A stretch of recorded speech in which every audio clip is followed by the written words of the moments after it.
Hello and welcome to VHTB, your guide to the talent, culture, and capital forces shaping the hard tech ecosystem. My name is Justus Kilian. I'm a partner at Space Capital. We provide high conviction capital to founders transforming the real world. Today, I'm joined by Brian Mejeur at AdAstra Talent. How are you? I'm fantastic. Looking forward to diving in. Awesome. And also Matt Gjertsen of Built. How are you? Doing great, Justice. Excited to chat today. All right, guys. Fun to be back around the table again. So there's a lot going on right now in the hard tech ecosystem. Some big IPOs lined up, all sort of culminating around the SpaceX IPO. They filed their public S1. There's a lot of details being disclosed. A lot of interest. And the question that I'm wrestling with is what happens to the best talent, in hard tech, deep tech companies post IPO? It could be SpaceX specifically, but I think this question is really timely, and I'm just, really curious to unpack it. Are we seeing people that are thinking about retiring, consulting, founding? There's just so many options out there. What do you do? What are your options, and how do you retain those best people? So what are you guys thinking?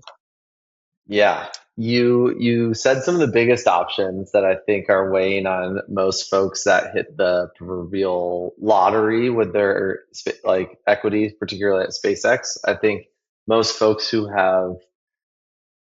have enough equity that they could retire, they're considering retiring, or they're considering consulting instead. And there are some folks that are interested in founding.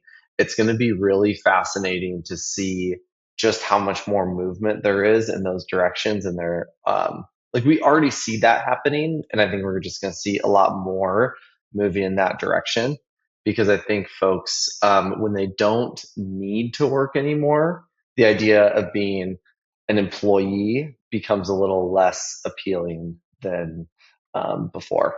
So I think that's where we'll see some more proliferation of folks that don't want to be employees as much.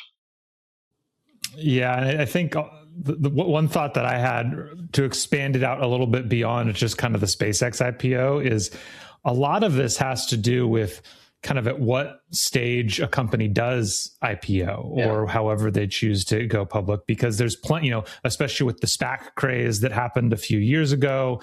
I don't think anybody, when Rocket Lab or Intuitive Machines or Firefly went public, said okay, now we're done. Cause they went public before the company had reached what it was trying to achieve. And obviously SpaceX still has a lot they're trying to achieve. But I think I think there's also a big discussion around, there's a lot of reasons to decide to or not to go public. But one of the things to think about is if you go public earlier, it's just this whole discussion about what employees do, how you handle talent, how you manage the differences where, this individual contributor who is early on with the company is worth $100 million and their manager is just doing their 9 to 5 for $100K or something.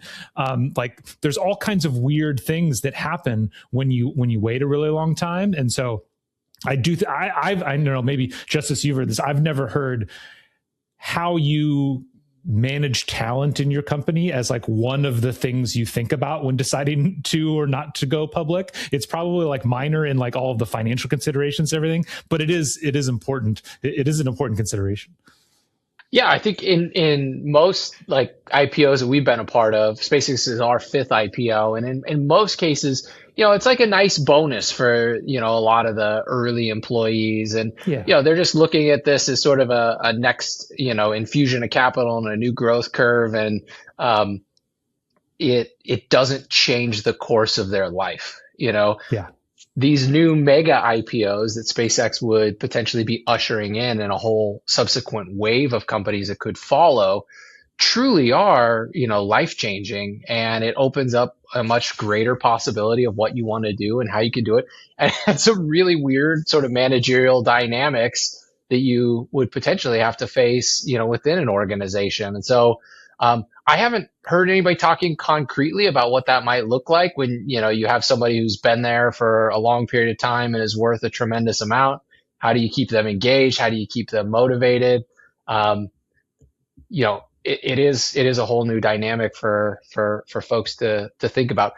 I mean, what I'm most interested in is, what does it mean for talent rising up within an organization?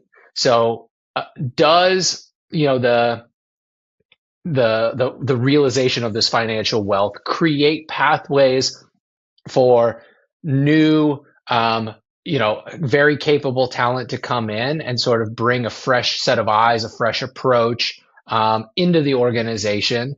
And with that, you could sort of usher in a new growth curve and a new talent base that isn't sort of built on the same leadership and same style of doing things.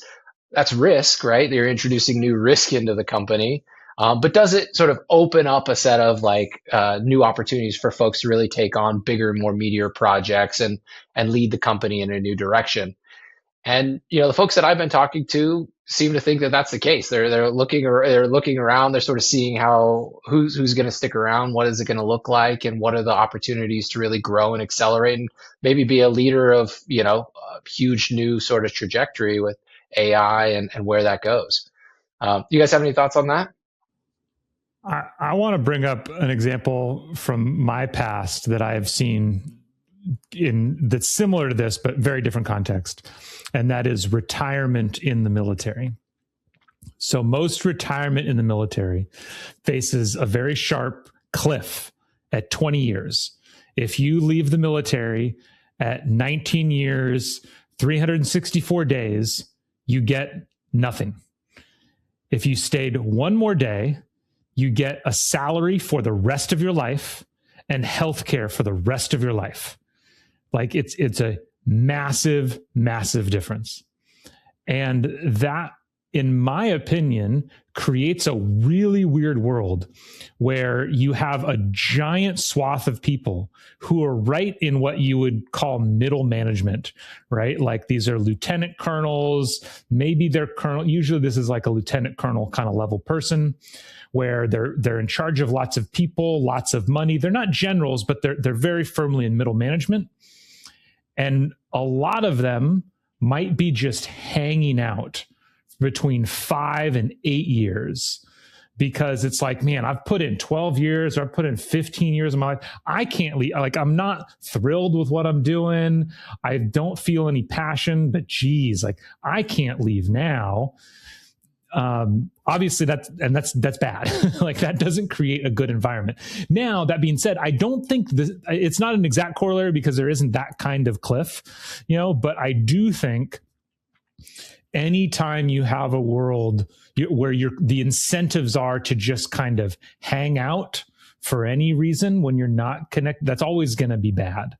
And so the more there is kind of just open liquidity or just things flow a little bit more, I could see being good, because as soon as you're like, I'm not that connected with the mission or whatever, you're going to decide to leave. And then, as you were saying, Justus, it does open up space for the good news for SpaceX in particular, they've always been really good at this. They've always been really good at advancing people really quickly through the ranks and giving people lots of authority. But it's certainly going to be better the more of those kinds of situations you create. Yeah, and I mean, we just are going to see the incentive structures for staying at SpaceX shift a bit, right? Like, there are a number of people who went to SpaceX to get the equity, right? Because that was like kind of their only way in a lot of ways.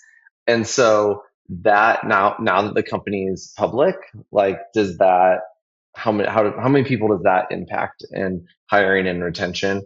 And SpaceX was, when it was a private company, people were sitting on all this money, kind of acting like it wasn't real, even though there were some of these buybacks, but they were like kind of trying to not touch it. Not only is it more real, but current employees historically were able to borrow against that money more recently. And now that is like about to be a thing that is not unique for current employees. So it's another like retention mechanism that's lost.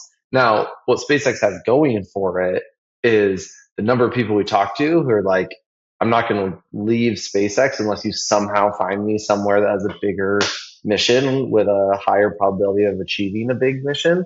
Like, I'm just not going to leave. So it still is doing what I think is the single most important thing you can do to retain people, which is keeping people bought in to your mission and having great people working on a really compelling mission. So like, I don't think there will just be this massive exodus because there are still so many people who are really, really bought in to what's going on and think that there's like literally nothing cooler or more important that they could be working on the planet.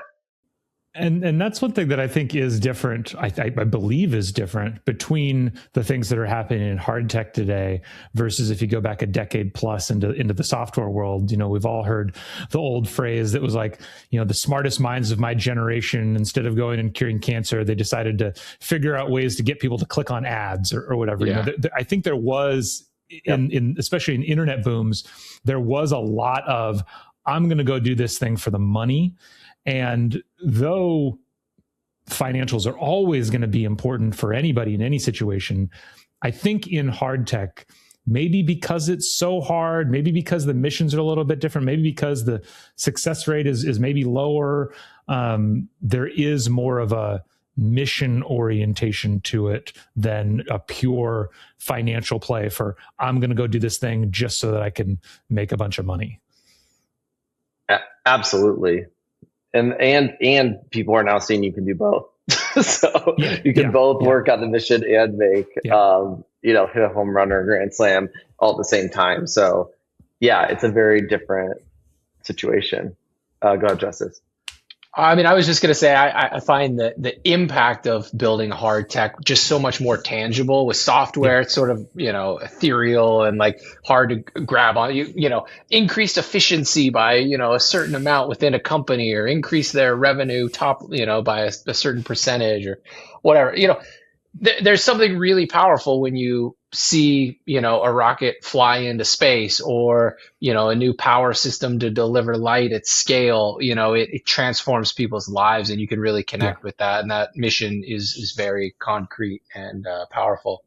And your guys' point about sort of the golden handcuffs, as we tend to sort of refer to it on the investing side, there was a lot of people that, could have been sticking around. I think, at SpaceX, at other companies, the liquidity windows are really interesting. Like Anduril, offers these as well. Like there's, more companies following suit. Stripe does as well, where, folks can realize some value from that. And so they're not stuck, at the company if, they're sort of waiting for that big sort of IPO date and the realization. And so, you sort of create a little bit of, movement and mobility there without being locked into that sort of payoff. So I think that's a positive thing. But okay, so we focus quite a bit on internal dynamics relative to a company. There will be some talent that exodus, particularly when it's a much bigger company and,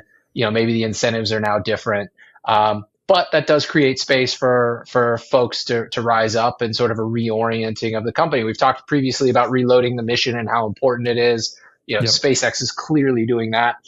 How about, more external facing, so the folks that are leaving, what do we think they're going to do? What ripple effects might this have? And, is it a boon for the ecosystem? Are there challenges here? What are you guys seeing? Yes. I think both. I think that it's going to be a really interesting 6 to 12 months. I don't think we'll find a ton of stability very quickly. I think a lot of people are going to use this as the time to take a break. And maybe they'll use that time to think about what their next business will be and start a business, or maybe they'll do some consulting. But I do think there will likely be more folks taking time off the second half of this year, maybe into next year, than there were in the past. I think that's just like becoming and feeling more and more true the more folks that we talk to. And I think companies are going to need to be ready for that and maybe make some adjustments and concessions where they maybe don't want to, but to get through that phase of like, oh, there's just less like top tier talent available right now. And then, but I do think, especially if I do think more and more of these people are going to get bored not working. Like they want to solve the hardest problems, and so I don't think this is a long term problem where people have a nice windfall of cash and liquidity, and they take a year off, and then they just take 10 years off, and so on and so forth. I think they're going to get hungry to work again, and they're going to go back and solve some of the hardest problems. So I think it's really more about navigating the changes that are coming, and than it is about just fully losing out on this talent long term. And I'm still hopeful kind of at what's happening at this moment because of AI as well. I do believe that we could be entering kind of like a golden age of company formation, where it really lowers the bar of what it takes to form a company. It lowers the bar of some of the execution bar. And so, or not, execution's the wrong word. It's going to make it so that the execution of like coming up with a good business model, executing that business model, staying focused, making sure you can pick a really ambitious mission that you can go after. Like those are going to be the things that really matter. And some of the other things are going to become easier as a result of AI. And so I do think that, to your point, Brian, as people take some time off, reset, come back, we're starting to see, I think there's becoming kind of a reset of this expectation that we're just going to create an AI that just replaces all our employees, to creating AI that is meaningfully better at specific use cases. And that's, within engineering, within design. And as those tools start to become more mature, I'm just really excited about all the problems we're going to be able to go solve. That's what I'm hopeful for. So maybe people take some time off. Maybe they get bored. Maybe they're playing around with things, because time off usually is, I know. So I recently did an interview with a senior director from Murata Controls, and he was saying how when he became a manager, one of the things that he has to struggle with is, as an engineer himself, he likes to tinker, he likes to do things, and that's maybe bad for as a leader. Like, he shouldn't be tinkering. He needs to be managing a little bit more. I mean, still do, but not do too much. And so what he found is that his outlet was he builds stuff at home. Like, he still tinkers with things and has projects going on at home so that he can like scratch that itch, so that he's not trying to do everybody's work for them when he's at work. And so you can imagine a world where all these engineers are like, oh, I got a great payday, I'm going to go take a year or two off. And they just start tinkering with stuff at home. And some percentage of those are going to turn into like really cool businesses. So that might be really exciting as well. I love this vision. Yeah, that's definitely happening. Like, I know of at least a person or two like doing exactly that already and planning for that. So I think that's a very real thing, and being able to like, and I'm curious what you think, Justus, too, about the fact that like right now money is flowing into the ecosystem pretty easily. And so this liquidity doesn't, to me, seem like it's going to necessarily solve some sort of like cash problem or like startup funding problem. But if the financial markets shift a little bit, if we do have any sort of bubble burst and there's less money coming into the ecosystem, like, will at that point we see these founders who have, or these individuals who had a good windfall from SpaceX, now they'll take some of the more of the upfront risk and be able to get things started and get kind of the industry through a lull in the future. Do you think that feels likely, Justus, or how do you think? Well, there's at some point this market is going to correct, whether it's like 6 months or 2 or 3 years from now, and capital like will become more scarce. And so the best companies right now are raising as much as they can to sort of, like knowing that that's going to come. They want to weather it for at least 3 years and sort of have that, availability. For folks that have had a windfall, like looking at founders that I've worked with that have been in that position, I would say I've seen about 50-50. Like 50% will use their own personal capital to tinker and go a little bit farther. And that historically has been like, okay, let's now raise like a 10 million seed round, which is now just average versus, so you could probably get a little bit farther along and just go into maybe a $25 million initial round of capital and have a little bit of like proof points around what you're building. Elon's, I think, a great example with SpaceX. Like he was able to, dump hundreds of millions in and, mature the company significantly. And I can't remember what the original entry price was, but I think it was Founders Fund who was like the first outside investor, institutional investor. And it was, hundreds of millions of the company's valuation, maybe even $1 billion already at that phase. So, that creates a very interesting dynamic. If you have the ability to self-finance and get to a certain level of maturation and enough capital, you can like reduce dilution, and you can see the effect that's having on him being becoming the world's first trillionaire as a result of this IPO. And kudos to him for taking the risk and doubling down and buying back shares and like just believing incessantly over the last couple decades.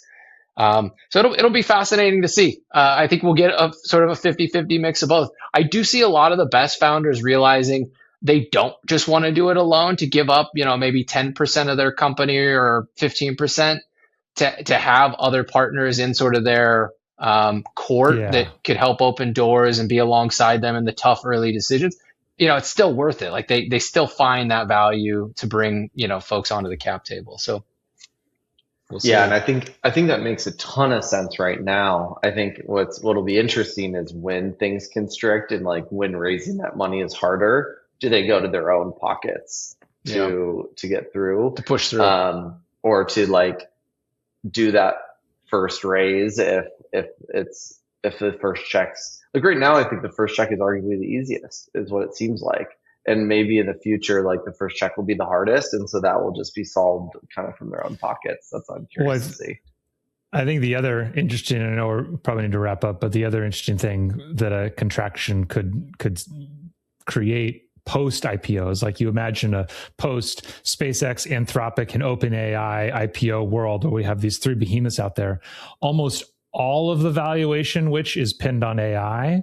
And you could imagine a world, I'm not saying I believe one thing or the other, but you could imagine a world where there's a sharp pullback in that, because there are big promises.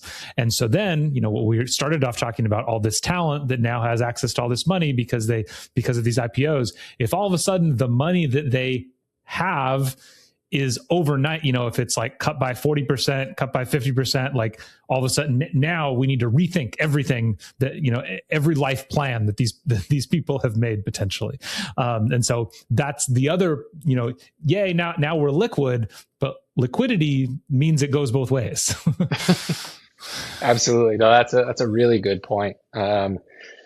Well, we covered a lot of ground, guys. This was fun. We talked about some of the dynamics within a company and what happens post IPO and this new class category of companies going public much later, and some of the weird and incentives that they create within an organization. We've talked about the potential for a sort of short-term talent gap, with some of the best folks maybe taking a little bit of breather to reorient, experiment, relax and sort of get clarity of mind and better focus on tools, and what that could mean, for a wave of new companies being started, how they might be, capitalized. And then the risk with any type of liquidity situation, if you're very concentrated, the markets can go up, the markets can go down, and that could actually be a huge motivating factor for people to get back into the workforce. So it's incredible times to be, watching, participating, and building. So more to come.